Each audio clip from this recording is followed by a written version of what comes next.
Channel. So finally आपका NEET का exam हो चुका है।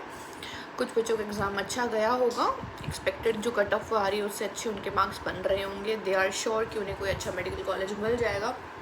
But the sum of the student जिनका एक्सपेक्टेड से अच्छा पेपर नहीं गया है, उन कहीं वो लास्ट बाउंड्री लाइन पे हैं एंड दे आर थिंकिंग कि हमें ड्रॉप लेना चाहिए या नहीं लेना चाहिए, और ड्रॉप लेना चाहिए तो उसके लिए कैसे पढ़ना चाहिए। They are thinking of a drop. अगर मैं बात कर रही हूँ कि दो टाइप के स्टूडेंट होते हैं इस टाइम पे जिनको ड्रॉप लेना होता है। एक तो जो अपनी प्रिपरेशन नीट के पहले से शुरू कर चुके होते हैं, एक जो अपना अटेम्प्ट देना चाहते हैं। उन्हें पता है कि उन्हें ड्रॉप लेना है बट वो अटेम्प्ट देना चाहते हैं, फिर प्रिपरेशन दोबारा बाद में शुरू करना चाहते हैं। और कुछ होते हैं जो इस पेपर के लिए बहुत हार्ड स्टडी करते हैं, उनको लगता है उनका हो जाएगा, पक्का हो जाएगा, बट ड्यू टू उधर स्ट्रेस लेवल मैनेज नहीं कर पाना, पेपर देख के एकदम वो हो जाना कि ब्लैंक हो जाना, उस तरीके से टाइम मैनेज ना कर पाना due to lack of test. अगर इंसान टाइम मैनेज नहीं कर पा रहा है किसी पेपर में तो उसकी बेसिकली एक ही ज़्यादा उसका कारण हो सकता है, that is you have not given ample amount of test, या प्रैक्टिस आपकी अच्छी नहीं थी। जो भी रीज़न होता है जिसकी वजह से उनका वो दिन, एग्ज़ाम वाला दिन ख़राब हो जाता है, वो पेपर के बाद सोचते हैं कि हमें ड्रॉप लेना चाहिए। तो ड्रॉपर स्टूडेंट्स आर दोज, इस टाइम जो ड्रॉप लेंगे वो दो टाइप काइंड के होते हैं। एक तो जिन्हें पता होता है उनका नहीं होगा, और एक पता होता है हो जाएगा फिर भी नहीं होता। आप लोगों को कैसे अपनी ड्रॉप ईयर, मतलब जो आप ड्रॉप ले रहे हो, this is not a drop, this is your second chance कि आप अपनी ड्रीम मेडिकल कॉलेज में पहुंच जाओ। और अगर आप मेरी एक ही आपसे वो है, मैं एक ही बात कहना चाहती हूँ, अगर आप लोग ड्रॉप ले रहे हो ना, सो जस्ट एक चीज़ अपने दिमाग में क्लियर रखना कि तुमने तुम्हारा 1 साल एक्स्ट्रा उस चीज़ के लिए दिया है जो जिस चीज़ के लिए बच्चे 12th के साथ देके चले गए। तो तुम्हारा पूरा का पूरा ध्यान, तुम्हारा पूरा का पूरा अटेंशन सिर्फ और सिर्फ तुम्हारी प्रिपरेशन के तरफ होना चाहिए। तुम्हारा जो एक्स्ट्रा करिकुलर एक्टिविटी जो तुम 12th के साथ करते करते पढ़ते थे, अब वो बिल्कुल नहीं चलेगा। You have to just one goal in your mind, that is NEET.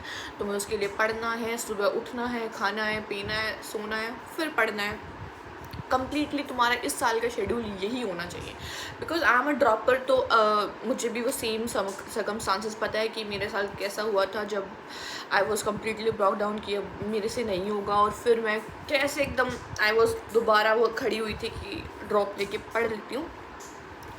तो अगर हम बात करें कि आपको कैसे शुरू करना है, अब देखिए, जिनको लगता था, दिस इज़ द वीडियो, जिनको लगता था कि उनका हो जाएगा पर नहीं हुआ, तो अगर आपको लग रहा था कि आपका हो जाएगा, मतलब आपकी बहुत अच्छी तैयारी थी, आपने सारे सिलेबस को एक बार पढ़ लिया था, अच्छे आपने क्वेश्चंस कर लिए थे, बट आपका नहीं हो पाया। बट क्योंकि आपको सिलेबस तो आता है, अब आपको क्या करना है, अब आपको जो पेस है अपनी प्रिपरेशन की, अपने रिवीजन की, because you are revising those thing again, क्योंकि तुमने वो पहले पढ़ रखी है, तो जो तुम्हें पेस है वो बहुत ज़्यादा जल्दी रखनी है।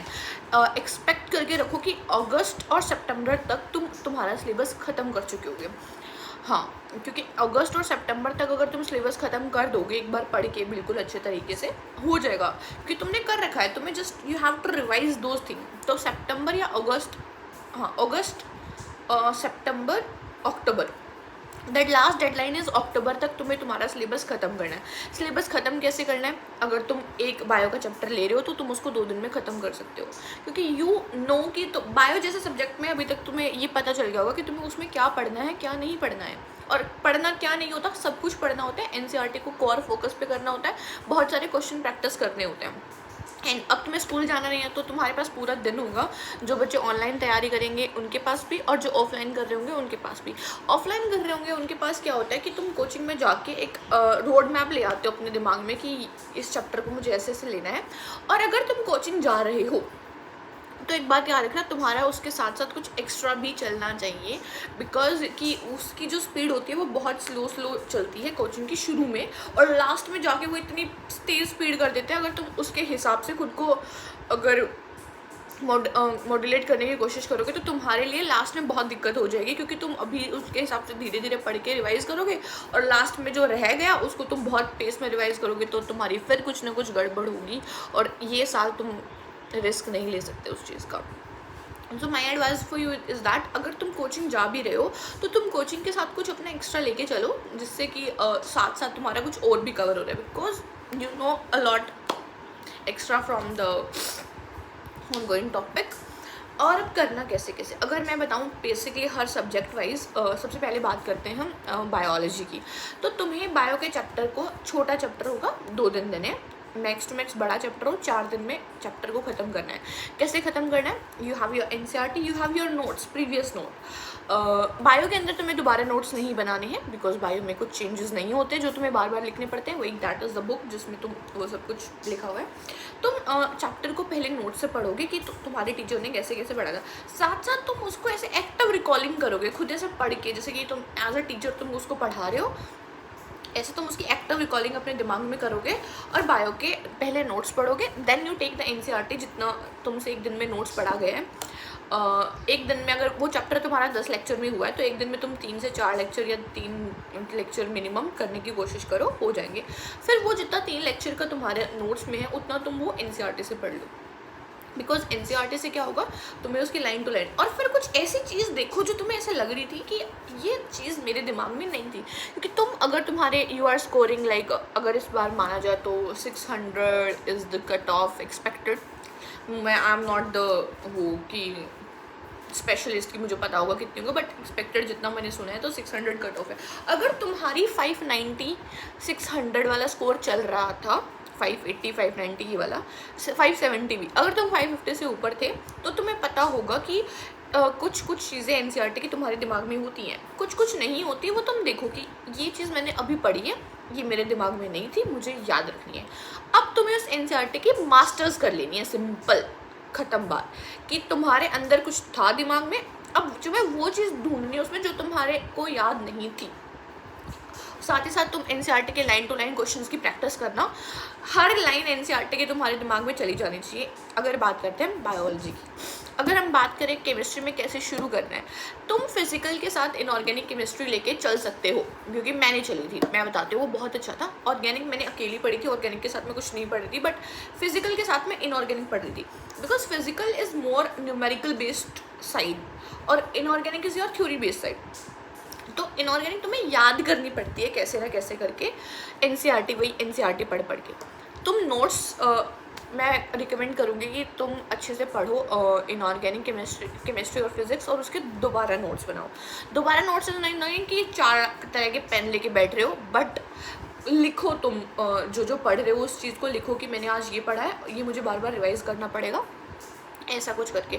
अगर तुम ऑनलाइन लेक्चर्स देख रहे हो तो ऑनलाइन लेक्चर्स के जो क्वेश्चंस होते हैं वो ज़रूर लिखो कि तुमने इस टॉपिक से इतने क्वेश्चंस लिखे थे। पूरा क्वेश्चन मत लिखो, जस्ट जो जर्नल क्वेश्चन के हेडिंग्स क्या हैं और फिर सॉल्व कर दो, ऐसा करके तुम लिखो।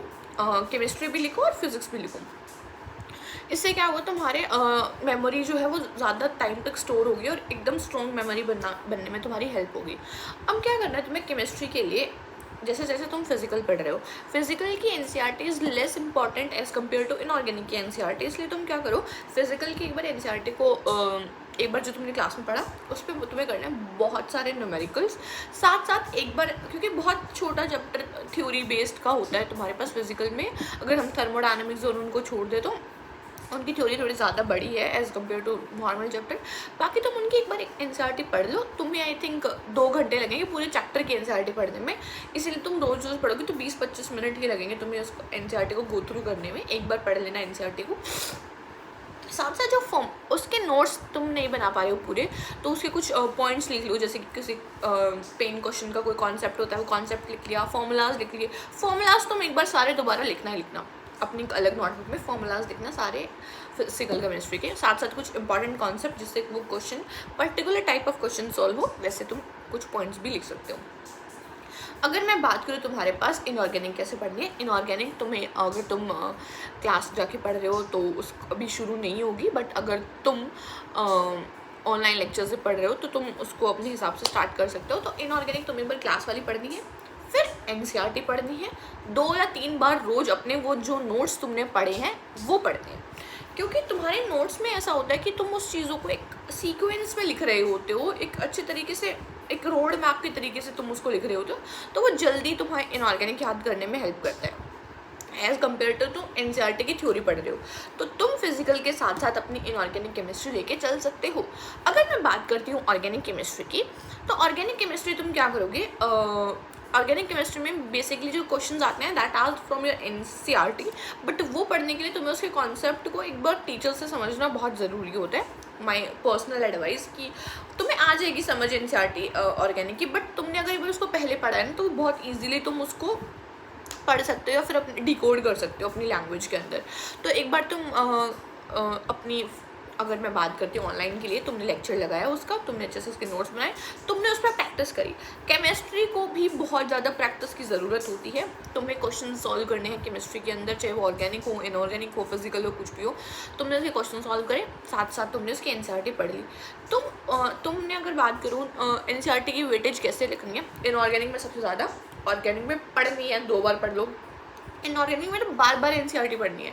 ऑर्गेनिक में तुम थोड़ा कम कर सकते हो उसका फ्रीक्वेंसी, और फिजिकल में तो 2 बार पढ़ो हो जाएगा। बात करते हैं फिजिक्स की। फिजिक्स में एनसीईआरटी एक बार ज़रूर पढ़ लेना। कुछ क्वेश्चंस ऐसे आते हैं जो तुम्हें अलग बनाते हैं फ्रॉम दो स्टूडेंट, जैसे कि इस बार वो सिग्निफिकेंट फिगर वाला क्वेश्चन जिसने 720 से 715 नंबर ला दिए, that are point is given in your NCERT. अगर तुमने उसको अच्छे से पढ़ा है तो तुम्हारा हो जाएगा, ठीक है। तो ऐसे कुछ पॉइंट्स होते हैं जो तुम्हें एनसीईआरटी में मिलते हैं, तो एक बार कम से कम, जैसे कि एटॉमिक फिजिक्स वाली जो एनसीईआरटीज़ हैं फिजिक्स के अंदर, तुम एक बार तो उसको ज़रूर पढ़ना। ऐसे ही कुछ ये स्टार्टिंग के चैप्टर है, unit and measurements and in सब का भी तुम एक बार एनसीईआरटी, थर्मोडायनामिक्स एंड केटीजी की एक बार एनसीईआरटी पढ़ना, फ्लूइड मैकेनिक्स की और इनकी सॉलिड की, इन सब की एक बार एनसीईआरटी पढ़ना। बाकी सब तुम थोड़ा इग्नोर कर सकते हो, बिकॉज बाकी सब तो तुम्हारा फॉर्मूला बेस्ड लेवल पे चलता है। फिजिक्स में कैसे तैयारी करनी है, दोबारा से नोट्स पूरे बनाओगे, वो सारी थ्योरी नहीं लिख सकते तुम, क्वेश्चंस दोबारा से लिखो, शॉर्ट नोट्स बनाओ और क्वेश्चंस लिखो। एक चैप्टर के लगभग तुमने 300 क्वेश्चंस होने चाहिए तुम्हारे पास लिखे हुए तुम्हारे खुद के, ताकि अगर अब तुम टेस्ट दोगे, अब टेस्ट की फ्रिक्वेंसी कब से शुरू करनी है। अगर मैं बात करूँ तो तुमने अगर एक एक चैप्टर हर उसमें ख़त्म कर दिया है तो तुम उनके इंडिविजुअल टेस्ट भी दे सकते हो, यूनिट ख़त्म होने के बाद तुम यूनिट वाइज टेस्ट भी दे सकते हो। मैंने जिस साल मेरा क्लियर हुआ था उस मेरे ड्रॉप ईयर में एलन की टेस्ट सीरीज़ ली थी जो यूनिट वाइज थी, जिसके अकॉर्डिंग मैं पढ़ा करती थी। कोचिंग में जो चलता था मैं वो कोचिंग में पढ़ के टेस्ट देती थी, बट मैं जिसके अकॉर्डिंग खुद से रोड मैप बना के पढ़ती, दैट इज़ एलन की लीडर टेस्ट सीरीज़। मैं उसके अकॉर्डिंग अपना सिलेबस ख़त्म रखती थी और उसके अकॉर्डिंग मेरा सिलेबस नवंबर में ख़त्म हो गया था, और उधर फुल सिलेबस टेस्ट दिसंबर में स्टार्ट हो गए थे, दिसंबर आई गेस, हाँ दिसंबर में फुल सिलेबस टेस्ट उस टेस्ट सीरीज़ के शुरू हो गए थे। वो अगस्त में शुरू हुई थी, वो अगस्त में शुरू हुई थी, इसलिए मैं अगस्त तक आते आते मैंने अपना 90% सिलेबस ख़त्म कर चुका था। फिर मैंने उसको दोबारा रिवीजन स्टार्ट करी थी, अगस्त में मैंने वो सिलेबस रहता था वो ख़त्म भी किया था और रिवीजन स्टार्ट करी थी शुरू से। वो मैं अलग करती थी अपनी कोचिंग से, कोचिंग जाती थी मैं, आई वॉज एन आकाश, तो फिर उसके अकॉर्डिंग मैं वहाँ टेस्ट देती थी और ऐसे मेरी रिवीजन हो गई थी मल्टीपल टाइम। मेरा स्कोर थोड़ा सा कम आता था एज एक्सपेक्टेड जितना मैं पढ़ती थी, बट वो लास्ट में जाते जाते मुझे पता चल गया था कि मुझे क्या करना है क्या नहीं करना, मुझे कैसे अपना स्कोर जो मुझे नीट में चाहिए वो एक्सेल करना है।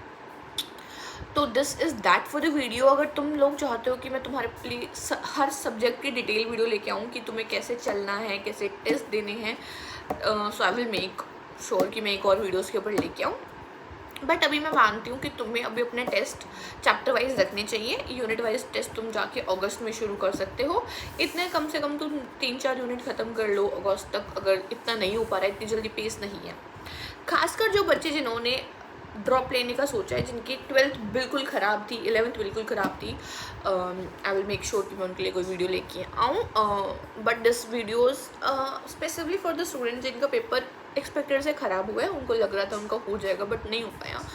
बहुत सारे बच्चे होते हैं ऐसे कि लगता है कि हो जाएगा दी बट नहीं हो पाया, फिर लास्ट में कहते हैं कि ओ ये मिस्टेक हो गई मुझसे। देखो, 1 साल अगर तुम दे रहे हो अपना, तो ये सोच के दो कि तुम्हारा ये 1 साल तुमने किसी अच्छे कॉलेज के लिए इन्वेस्ट किया है, ठीक है। अगर तुम अभी भी अगली साल लास्ट बाउंड्री के लिए लड़ रहे हो कि मैं बाउंड्री क्लियर करके कोई भी कॉलेज ले लूँ, तो दैट इज़ नॉट वर्थिंग पॉइंट। अपना मोटिवेशन लेके आओ, सेल्फ डिसिप्लिन लेके आओ अपने अंदर। हर रोज़ ये बात को इंश्योर करो कि जितना तुमने पढ़ना था वो तुमने पढ़ा है, जितना तुम्हें कुछ करना है वो तुमने करा है, and I am wishing you best of luck again, all the very best. लगे रहो, अगर तुम अच्छी शुरुआत करते हो और उस शुरुआत को लास्ट तक लेके जाते हो, तुम्हारा एग्ज़ाम अच्छा होगा नेक्स्ट ईयर। एंड अपनी पूरे साल की मेहनत डिपेंड करती है कि तुम लास्ट तक कितना स्कोर कर पा रहे हो। तो करो मेहनत, the result is going to be in your side. Thank you.